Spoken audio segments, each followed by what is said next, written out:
Welcome to the very first episode of a deep sea mining discussion series focusing on regional and national practice.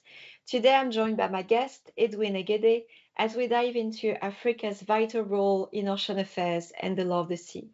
We will explore how Africa's approach to capacity building, technology transfer, sharing of benefits and seabed governance from the continental, regional to national levels. We will also look how African states are balancing opportunities in the blue economy with caution around deep sea mining, both within and beyond national jurisdiction. And finally, we will take a closer look at Mauritius, its recent efforts to secure maritime boundaries and limits, and its stance on deep sea mining and seabed management. Let's dive in. Today, I'm joined by Edwin Egede, a guest for this episode, and I'm very happy to have you, Edwin, because it's the first episode where we're going to actually dive into the regional and domestic practice, and we will cover with you today the continent of Africa. So thank you very much for being part of the discussion. Thank you very much for inviting me, Virginie. It's a pleasure. So you wrote actually 2 chapters in the book. And the goal actually of this episode is to unlock the knowledge of that was generated in your chapters and make it available to a wider audience. Africa is really a truly fascinating continent. I think so too. Not only because it's a very important continent, on Earth, but also because in ocean affairs and the law of the sea, Africa has played a very truly important role through the years. And I hope actually through this discussion, the audience will actually realize the importance of Africa in the shaping actually of international law and the law of the sea. Okay. So Africa has, what is very interesting in the law of the sea is that Africa is actually surrounded by 2 oceans, the Atlantic Ocean and the Indian Ocean. And there's many states in the region of Africa, 55 states. 55, yes. 39 coastal states, which is amazing. And there's 16 landlocked states. So people who don't know what is a landlocked state, it's a state that doesn't have direct access to the sea. And as I mentioned, Africa has been very active during the negotiations of the law of the sea in the 70s. And has been playing also a very crucial role in the shaping of the concepts of the capacity building, development assistance, and technology transfer principles in international law. And we're going to see actually in the discussion that these principles are truly important when it comes actually to deep sea mining. What is really also significant of Africa is its will actually to protect its richness and the resources it has. We all know that Africa has one of the richest resources actually on Earth, land and ocean resources. And due to the scars of colonization, Africa has always been willing actually to protect these resources from appropriation. And I think when we talk about deep sea mining, this is very important. To actually understand. What is interesting when we actually review the regional but also the domestic practice is that you have the 2 sides of the coins for deep sea mining. You have the deep sea mining activities that everyone actually hear about, which is happening actually in the middle of the ocean. And I know your role at the International Seabed Authority. This is the activities that are the submerged part of the iceberg that usually the press is talking about. But there's also another type of deep sea mining activities, exploration and potential exploitation, that can happen closer to the shores within the national jurisdiction of the coastal state. And that's actually what we're also going to talk about with the regional and the domestic practice to understand these 2 sides of the coins and how one region and their state can actually position themselves coherently or not coherently. We're going to discuss about it, and to regulate, but also to give the green light or the red light for exploration and exploitation. So maybe what we can start about, Edwin, will be to discuss the general views actually of Africa towards deep sea mining at the regional level. Is it considered as a risk or an opportunity, or maybe both? And is the perception differing from activities beyond national jurisdiction, so in the middle of the ocean, than those with national jurisdiction, or not, actually? Okay, yeah, well, thank you very much, Virginie. Well, looking at it, I think with the African region, I think the general view is that it's both. Because clearly, I mean, like, there's the perception that there's an opportunity here. There are various documents in terms of that have come out from different bodies in Africa and looking at, I mean, like talking about the deep seabed mining activities in the area beyond national jurisdiction. The whole idea that the feeling is that, well, this looks like an opportunity in terms of the possibility of sort of broadening the potential for economic activities, getting involved, and seeing that because some would talk in some of the documents, like an example is there's a strategic document that was adopted by Africa in 2050. It's called the Agenda 2063. And one of the things, one of the aspirations included was the fact that deep seabed mining beyond national jurisdiction was seen as another possibility, a future frontier in terms of what we call the African blue economy. So I mean, like the potential is there, and that's recognized, but also there's a recognition that there are also risks involved. Risk, for instance, in terms of obviously the whole big issue that's covered by the relevant international laws of ensuring that international standards are, adhered to in terms of protecting the environment. So there's that risk. And of course, we know presently, I mean, close to the African continent, we do have, some exploration contracts that have been given already, Indian Ocean, for instance. So the possibility, if things go wrong, obviously, that would have an impact in terms of the marine environment of Africa. And also the feeling that clearly with deep seabed mining, the minerals that are recognized to be there are clearly similar to minerals that quite a few African states, are land-based producers of that, and clearly the impact that would have. So I would say that the general view is that, well, it's an opportunity that perhaps should be explored. And that's why, you have the various documents, the agenda I talked about, 2063, there's a blue economy strategy document that was adopted in 2018. So you have, when you look through, you see that mix of recognizing this is an opportunity, but we have to be aware of the risk and know how to reach that balance in terms of, engaging with this opportunity. And going back to within national jurisdiction, I would say it's about the same, because most African countries, in one aspect or the other, for instance, within national jurisdiction, some have been involved in mining petroleum, oil and gas. Some have been involved in mining other types of, minerals.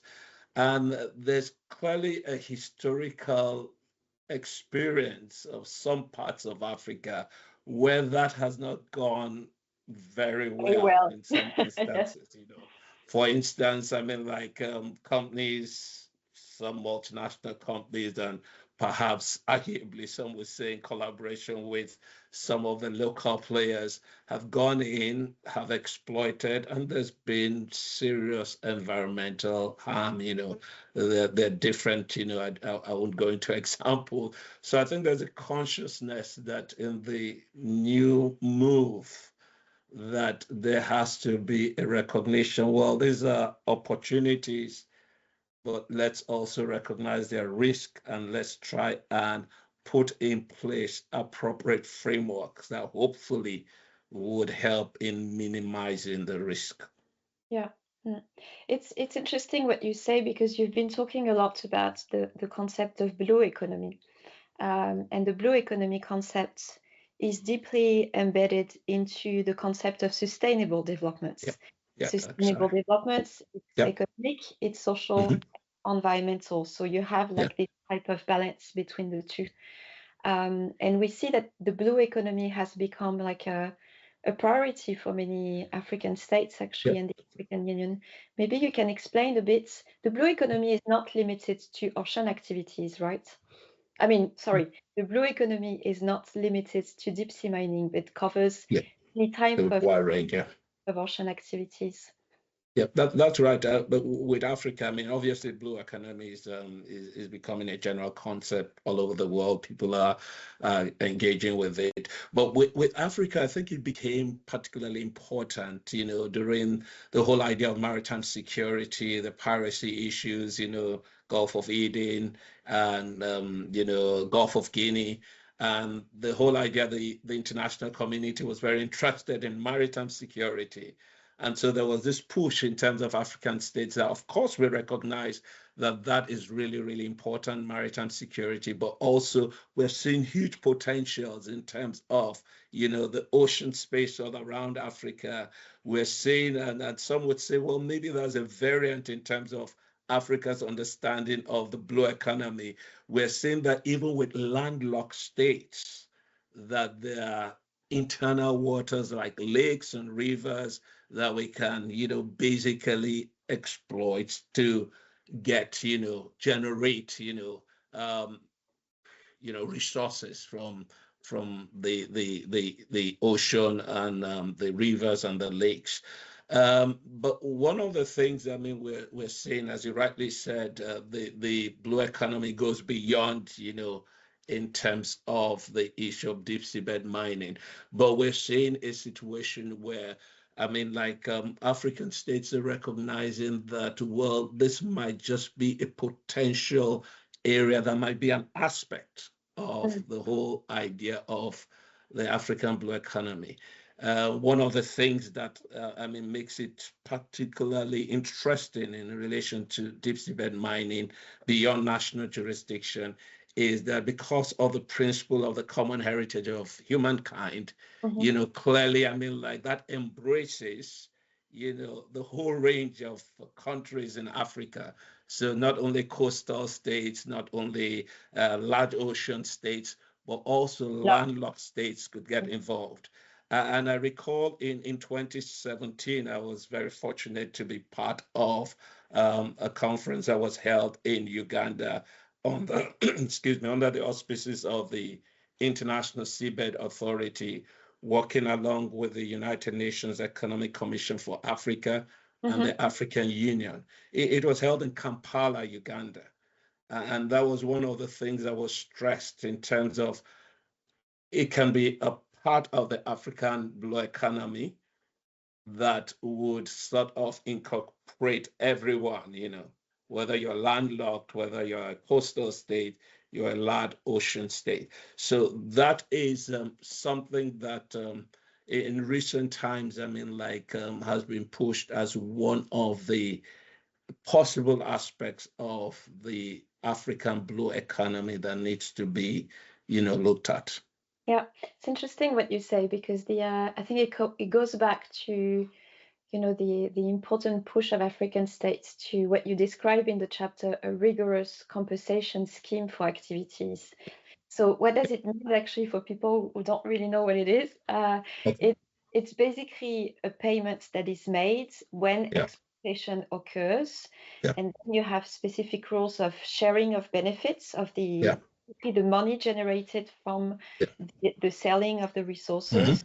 There will be split in a specific way when it's conducted beyond national jurisdiction, which is more important than when it's conducted on the extended continental shelf, which is within national jurisdiction, where the scheme of payment is very small compared to the common heritage of mankind beyond national jurisdiction.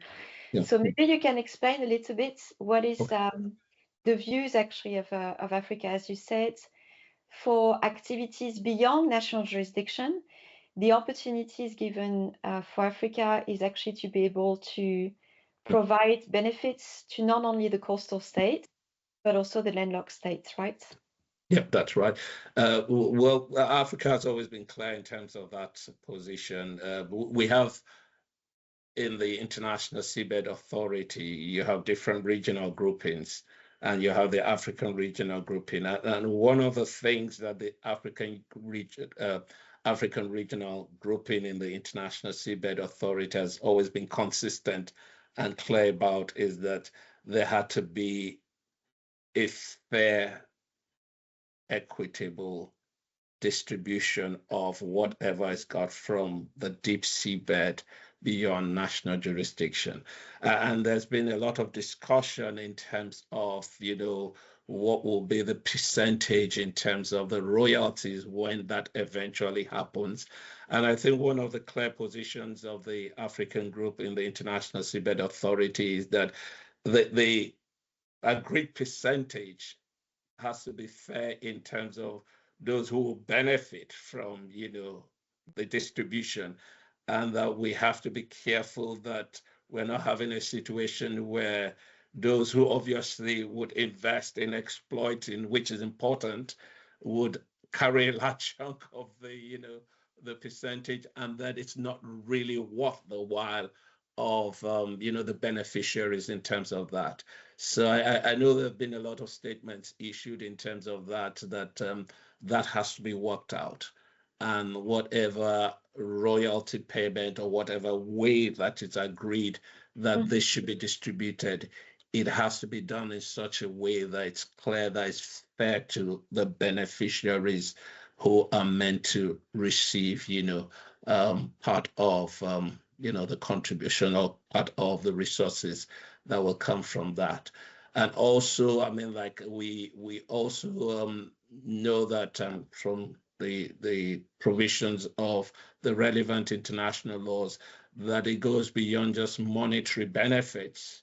There are also non-monetary benefits, So that also has been incorporated into the whole discussion, that there has to be fairness in terms of the monetary benefits and also the non-monetary benefits, like capacity building, trainings, and access to results of scientific research, in the area, that also has to be put on the table and discussed to ensure that that also is understood to be part of what is to come out of the common heritage of humankind. Yeah, indeed. And I think it's particularly important to mention also that these consideration of the non-monetary benefits are particularly important because after the adoption of the UN Convention on the Law of the Sea in 1982, there has been, as you know, another agreement that has changed some of the original provisions and have actually changed the balance of what constitute the common heritage of mankind. And basically, one of the main things, I mean, there's many things that has been changed, was actually to make the transfer of technology not anymore mandatory. Yeah, that's right. And I think it's particularly important, as you mentioned, for capacity building, transfer of technology in the context of deep sea mining, because innovation is extremely important. Knowledge of, the context in which you operate at great depth is very specific. So it's not something you can, learn from scratch, I will say. Yeah, that's right. So maybe in that vein, you could highlight a bit more the importance of technology transfer and capacity building for Africa in both contexts, actually, through activities in the areas, but also within national jurisdiction, because as we know, sometimes within national jurisdiction is almost the same context and, ecosystem, basically, than outside national jurisdiction. You can exploit this type of resources. Yeah, you're so right, Virginie, because that's one of the central thrusts in terms of the African region, right from being quite consistent in terms of from the negotiations right up till date. Initially, as you rightly mentioned, I mean, like the original Part 11 of the United Nations Convention on the Law of the Sea talked about mandatory transfer of technology. but that has been modified by the 1994 implementation agreement. But one of the things we see in terms of the 1994 implementation agreement that obviously has not been modified is the International Seabed Authority also has right now, there's no mandatory transfer of technology provision, but they have a remit to try and promote, the whole idea of transfer of technology and capacity building. And Africa has pushed very strongly for that. I must say the International Seabed Authority has been doing quite a bit in terms of that. I mean, like there are various, programs that the International Seabed Authority has put in place, to encourage, capacity building, for instance, and even in some ways to be able to pick up, in terms of knowledge about technology. One of the examples is for every contractor that has right now an exploration contract with the International Seabed Authority, they have an obligation to have trainings for people, individuals from developing states. And over the years, Africa has benefited hugely from that. Also, there are various, programs that have been put in place. For instance, there are national regional centers that have been established by the ISA, two right now in Africa to encourage, capacity building, one in Egypt, one in Cameroon. So there have been various, steps in terms of the ISA to try and encourage capacity building and transfer of technology, because with the training, of course, I mean, like individuals, including African states, nationals, will be able to at least have access to some of the technology and try and, learn in terms of what they're all about. So that's an aspect, but I think personally that there's still more that could be done, because one of the things that I think comes out in terms of the capacity building and the transfer of technology, efforts of the ISA is the ability to be able to take it forward beyond the training. What happens to those who have been trained after they have been trained? Do they have an opportunity to actually make use of, what they've obtained from the training? Because in my view, there's no use, training, and at the end of the day, after the training, those who have been trained are not deployed to, institutions that will enable them, actually implement their training. So that's one issue that I think is being worked on. I know the ISA is thinking seriously about that and working with member states from Africa to try and develop that a bit. And the reason, I mean, like, it's obviously very important, as you rightly said, is once you have the capacity building and the transfer of technology for deep seabed beyond national jurisdiction, it's clearly relevant for even within national jurisdiction. And right now with Africa, we're seeing quite a number of states right now, since the recognition of the importance of the blue economy, quite a number of states are now setting up ministries for the blue economy. So I'm having a feeling that once the institutions are in place, those ministries, the ISA would have to liaise very strongly with those ministries and trying to see how those trainings can be, translated to actual, implementation on ground. And I'm very optimistic that things would get better and better with that. Thank you so much for sharing this, Edwin. One question out of curiosity, and I think maybe more for people who believe that when you get trained by contractors, it's necessarily only about mining techniques. I think this comes from a misunderstanding of, what exploration activities mean. Exactly. because in the law of the sea, exploration, exploitation rights, whatever they are, if they are entrusted by, the authority or conducted by coastal states, they have to be in conformity with, international law. And the protection of the marine environment is as important as these rights of exploration and exploitation. So the training that actually states receive through the International Seabed Authority that can also benefit, as you mentioned, exploration and exploitation of the seabed closer to the coast, do have a component dedicated to the protection, the preservation of the marine environments, the way to handle specific ecosystems, the way to, release environmental data, for example, that is very important. Do you think actually these trainings could benefit in different ways, not just for mining prospect, but also for the management of the seabeds? And so it's up to the coastal states to decide which options they want to take in with regards of the seabeds, doing more,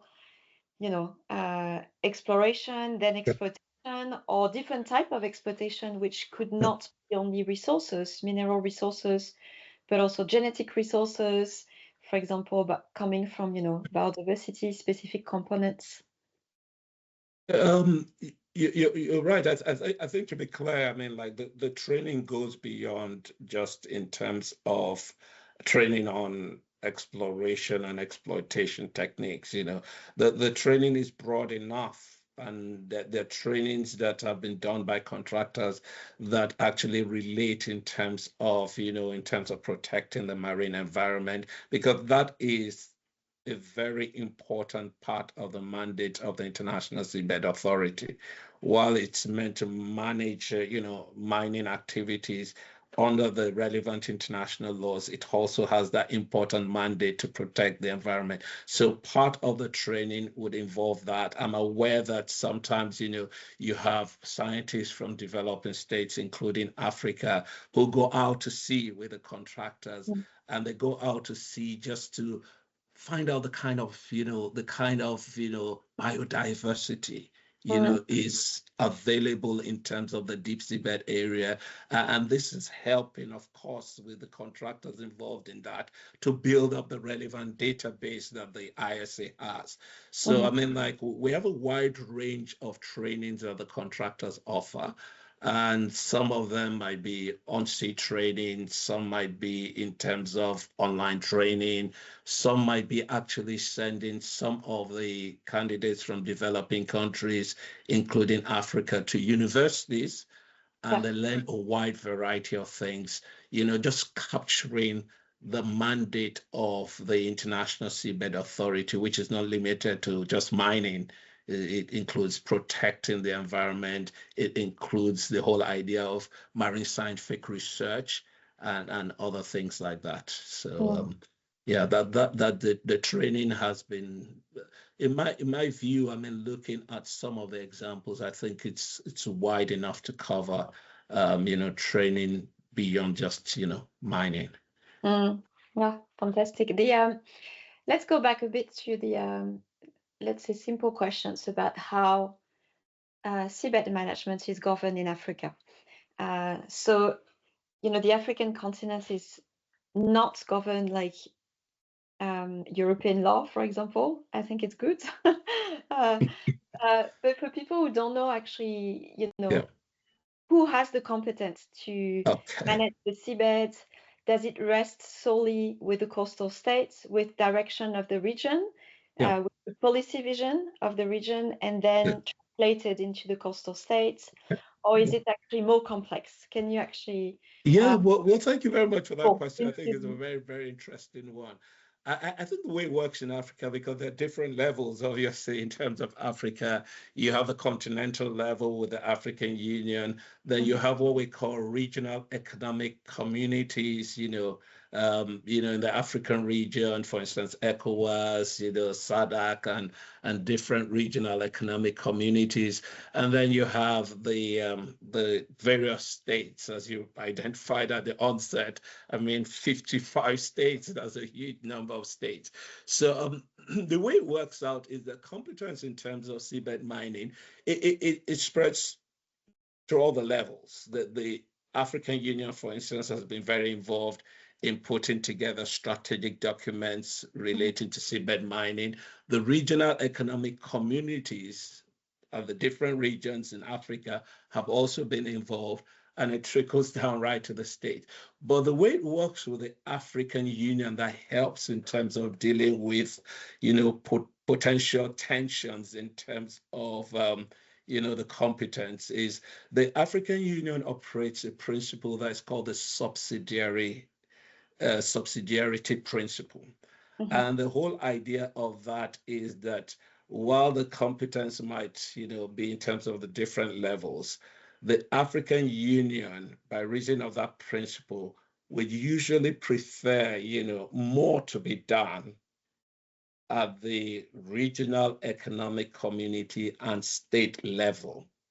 So my perception in terms of looking at the architecture is that the African Union obviously will be very active in putting together, the strategic documents, and then trickles it down, to the regional economic community and the states, the member states. And the member states and the regional economic community can, do more in terms of if they want to take it forward, taking things forward. So it's a bit complex because there are different levels, but I think because of the principle of subsidiarity, I mean, like the African Union will obviously do its own bit and let the regional economic communities and the states, take things further if they're interested in doing that. So as you mentioned, there might be a great diversity of positions of the coastal states in the way they're going to translate the vision and the way they want to manage or insert specific consideration on seabed management. Yep, that's right, because that's part of the thing we see that perhaps is slightly different from the European Union. Oh, yes. I mean, like with the European Union, you obviously have that supranationality, which the African Union does not have. So you can have with the African Union, obviously the broad strategic framework, but the different, regional economic communities and the states can make their decisions on what they think will be the best approach in terms of going forward. And there's no split of competence with the African Union, which is the main difference, because in EU, the European Union has specific competence that has been given by states. Yeah.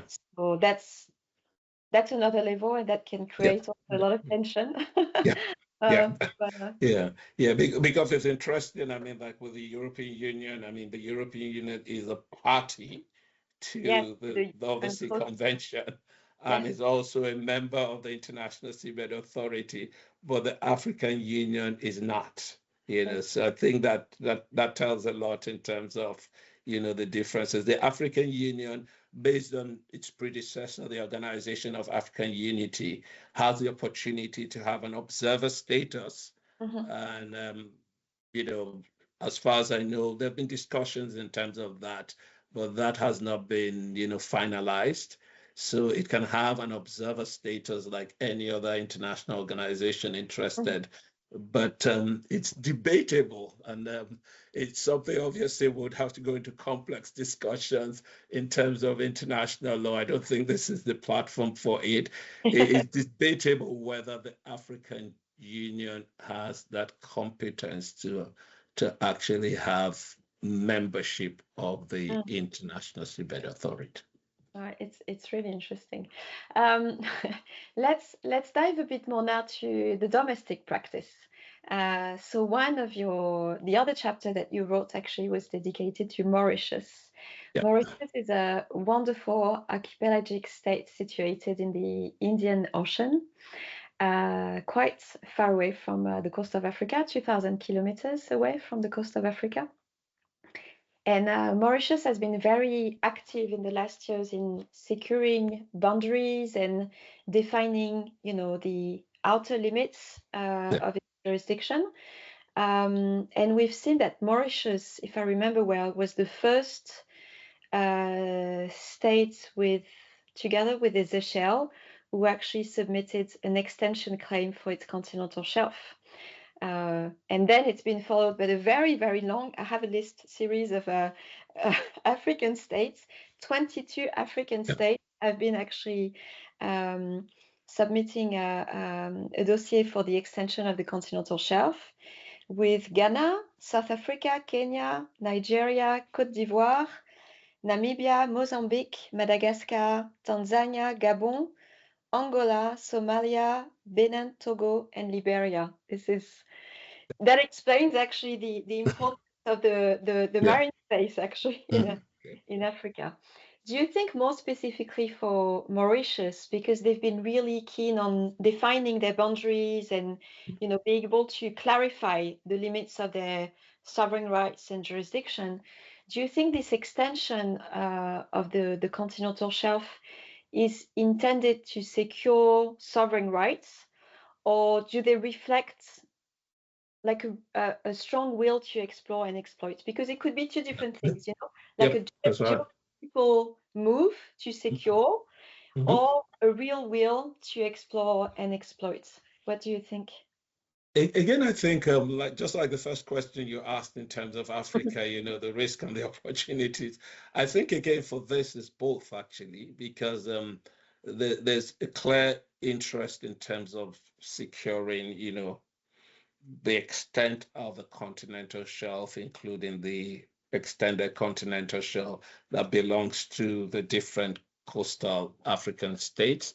And so that's why they've taken the step, in terms of, going through the process of submitting to the commission. Some have obviously got decisions, and some have even gone ahead, to submit, the limits to. So there's obviously that interest, but also there's the interest because there's a recognition that in terms of African waters, the rich resources in terms of the waters, in terms of the continental shelf.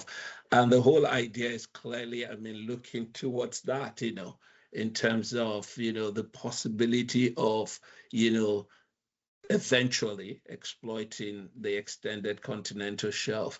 And that's why clearly, as we discussed earlier on, Africa is interested in getting the technological know-how and obviously the technological tool so that it can actually, actively engage with not just in terms of the deep seabed beyond national jurisdiction, but also the seabed within its national jurisdiction. So I would say it's both. Interesting. So would the legislation in Mauritius be in place for this type of activities? Because you mentioned in your chapter that they have a Mineral Act that dated from the 60s, if I remember, but they have also a very robust environmental legislation actually in place. And since we know that, deep sea mining can trigger very important challenges to conciliate both, what is the experience of Mauritius? We've seen actually in the book that most states who have actually a willingness to contemplate deep sea mining activities are actually not ready on the legislative and regulatory framework, because their framework is usually more focused on oil and gas, let's say the old traditional resources, than deep sea mining. How is Mauritius actually standing in this? Yeah, thank you very much, Virginie, for the question. With Mauritius, as you rightly mentioned, it has a whole range of legislation in place, and one of the legislation is the Minerals Act that was adopted in 1966. And looking through that act, the type of minerals that is captured in terms of the act would appear to correspond with, the minerals in terms of, the deep seabed beyond national jurisdiction, and also within national jurisdiction. But I think the interesting thing looking through the act that might be a challenge in terms of applying the act to seabed mining is the act appears to be limited to dealing with those minerals, under the land territory. Yeah. So I mean, like, so that might be a limitation in terms of that act applying to the seabed within national jurisdiction and beyond. And I think that's probably the reason why the Mauritius government, has taken the step which they have in terms of putting together a seabed mining bill. They have it as a bill right now. And they've been working on that, trying to put that together, because clearly the existing, legislation, at least in relation to the Minerals Act, does not really cover that. Of course, the other legislation in terms of dealing with the environment might be general enough to cover, aspects of it. But I think it's best, and they've taken, in my view, the right steps, in terms of putting together a Seabed Minerals Act if they're interested in seabed mining, whether within or outside national jurisdiction. And as far as I know, I don't know how far they've gone with it, because I've not come across much that has happened since then. But as far as I know, it's in the process, and hopefully it will eventually be enacted as legislation by the Mauritius government. And do you think this Deep Sea Mining Act, if we can call it like this, will actually plan within it issues of environmental harm done by private operators, or it's outside, it's within the Environmental Act actually that these considerations are dealt with? I must say I would like to see more details in terms of the act as it develops. As far as I know, with the bill the way it is, I mean, like, the whole idea is to capture basically the whole idea of seabed mining, the activities of mining, but also recognizing that the issue of the protection of the environment has to also be in place. And it's interesting because Mauritius has been actually at the forefront actually of the attention of the international community quite recently with regards to the Chagos archipelago. And one of the islands actually of this archipelago, the Rodriguez Island, was included into the submission of Mauritius for the extended continental shelf. Since then, we had the International Court of Justice advisory opinion on the Chagos. Yeah. And, what is the situation actually at the moment with these islands and the current situation with the UK actually in this region? Okay, yeah, but well, interesting developments. I think so much has been happening, though there's still some concerns on different sides. Recently, the UK government has entered into an agreement with the government of Mauritius, where they've recognized, in terms of the sovereignty of Mauritius over, the relevant islands. And they've worked out, a deal whereby Mauritius would give, a 99-year lease to the UK because of, the Diego, island, and the interest of, in the interest of defense, So there's that deal in place. But as I mentioned earlier, I think there are quite a number of concerns on both the UK side and certain stakeholders in Mauritius, the feeling that the deal was worked out without appropriate consultation in terms of with interested stakeholders.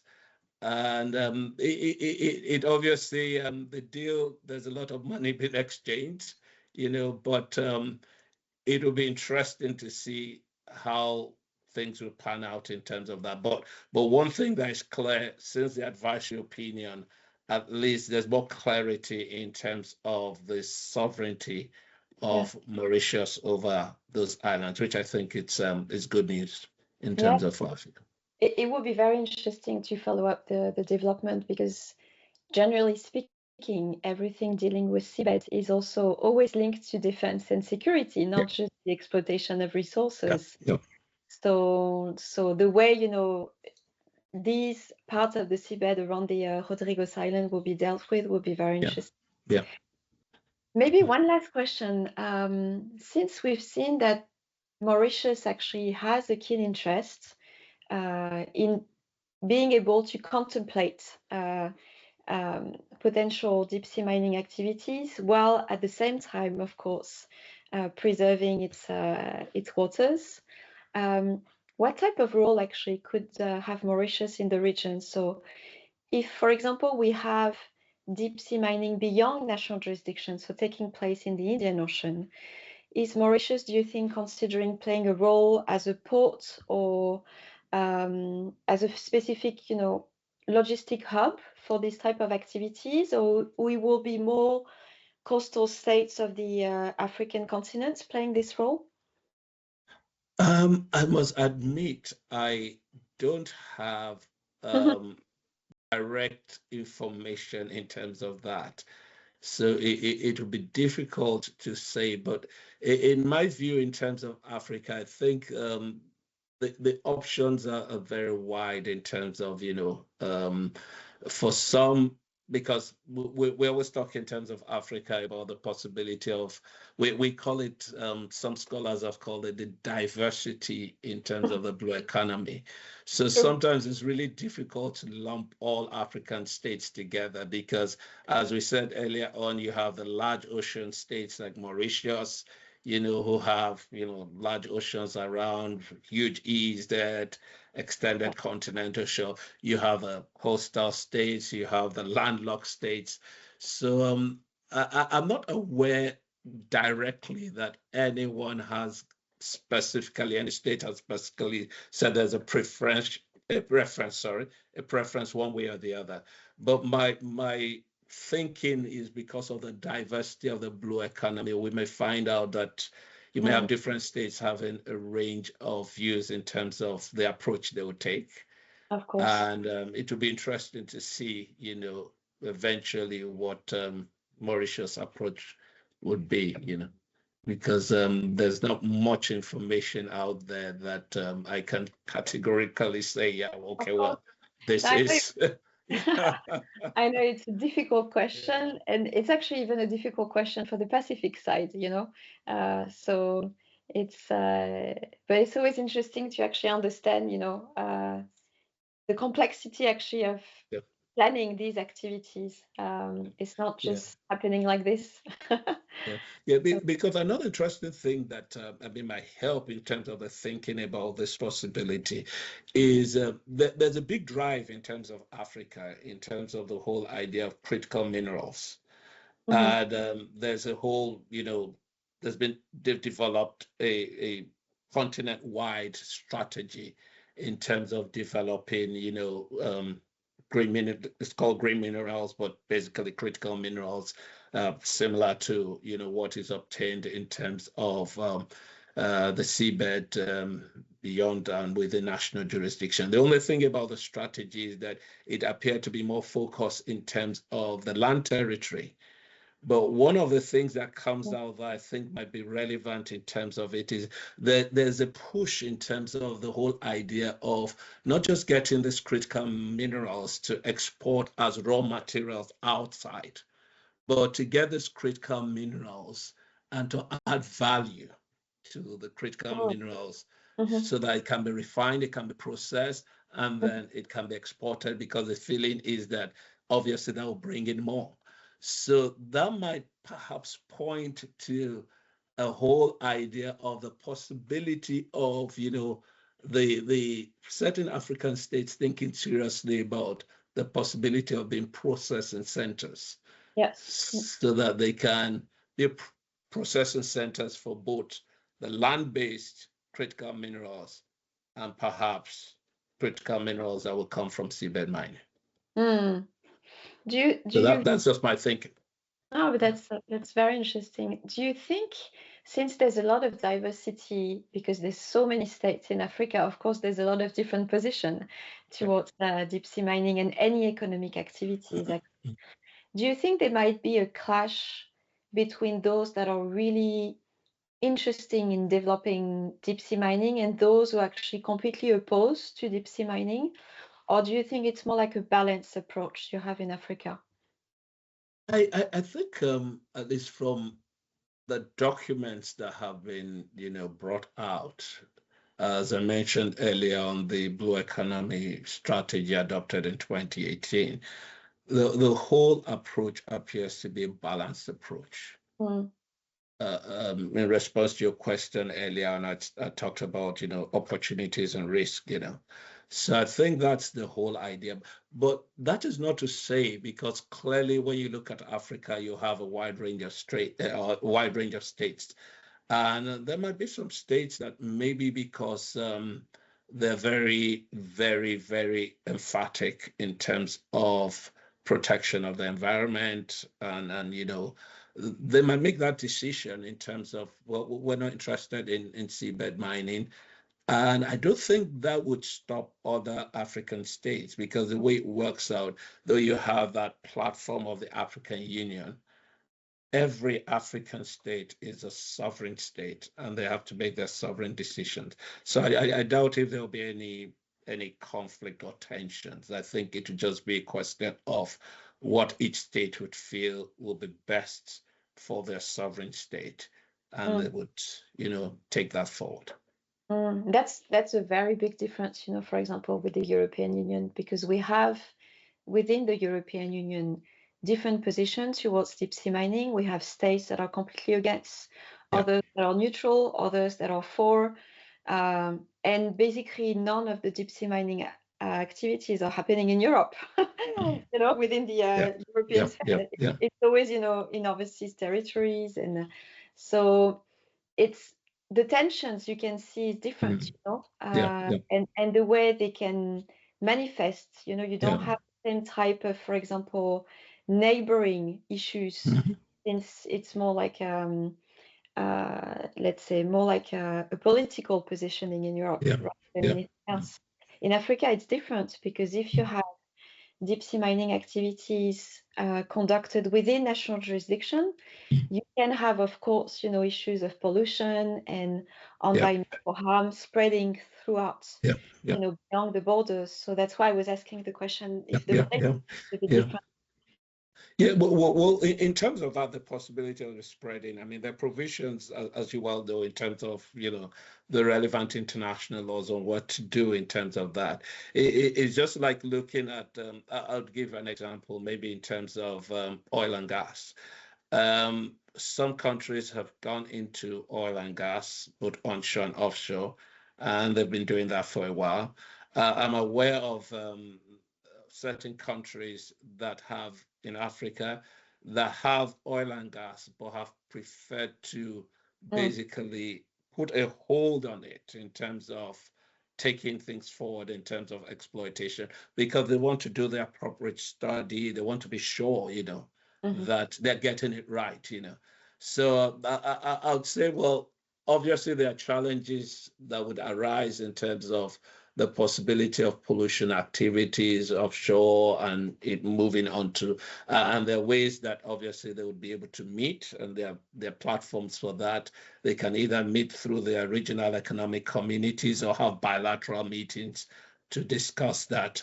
But I don't think that, like the European Union, I don't think is likely to create that kind of tension. I don't know, you are the expert in this. Again, I would think that maybe the whole thing about the supranational nature of the European Union and the kind of, the fact that quite a rich amount or an immense amount of the sovereignty of the states have been moved up to the level of the European Union might account for that. And that doesn't, it's not the same in terms of Africa. Of course. The African Union is not a supranational body. It's there. Obviously, it brings all the states together. It lays out general principles based on what has been agreed on. But the bottom line is that the states would have to make those decisions, Yeah. It's really fascinating. I mean, the European Union is a very complex framework, and the competence is always difficult to navigate. It is. I must say, whenever I read about the European Union, I think, whoa, this is really complex. Indeed, but there will be another episode where we will discuss complex complexity of seabed governance in the EU. But thank you so much, Edwin. It was very interesting to discuss with you. I think there's a lot of topics that actually will gain in being, explored further. But in the meantime, thank you very much for your contribution to the book. Thank you, Virginie, for this. It's been a pleasure, having this interview with you. Thank you very much. Thank you very much.